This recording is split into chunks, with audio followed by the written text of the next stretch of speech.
75,000 soldiers killed or wounded in Ukraine as rockets rain down on Kiev and Donbas, killing civilians. Some 75,000 soldiers have been either killed or wounded in just over 5 months of fighting, American lawmakers said in a security briefing last night.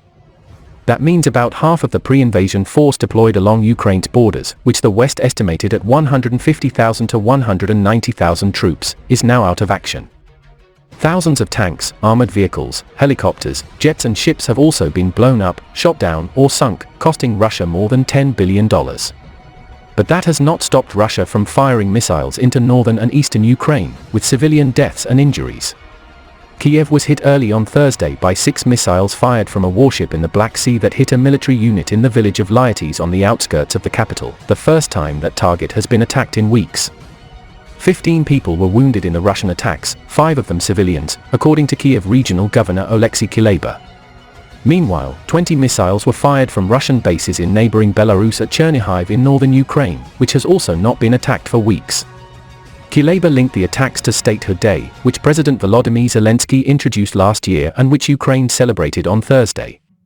Ukraine has already thwarted Russia's plans and will continue to defend itself.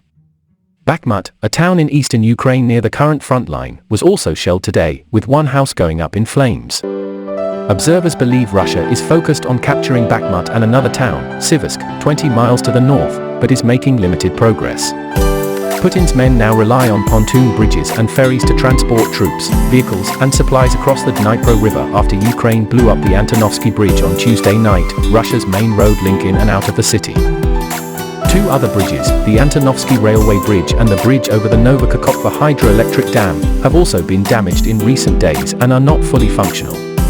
The nearest bridge over the Dnipro, Ukraine's main river that divides the country down the middle, is in Zaporizhia, about 130 miles from Kherson and in the middle of a city controlled and heavily defended by Ukraine.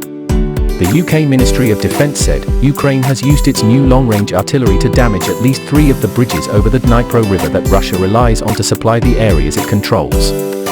One of these bridges, the 1,000-meter Antonovsky Bridge near the city of Kherson, was damaged last week.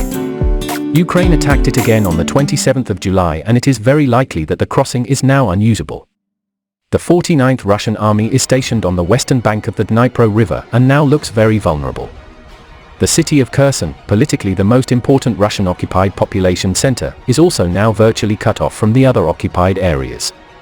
Ukraine is also believed to have damaged or destroyed several bridges across the Inhulets River, which flows north of Kherson towards the town of Kryvyi Rih.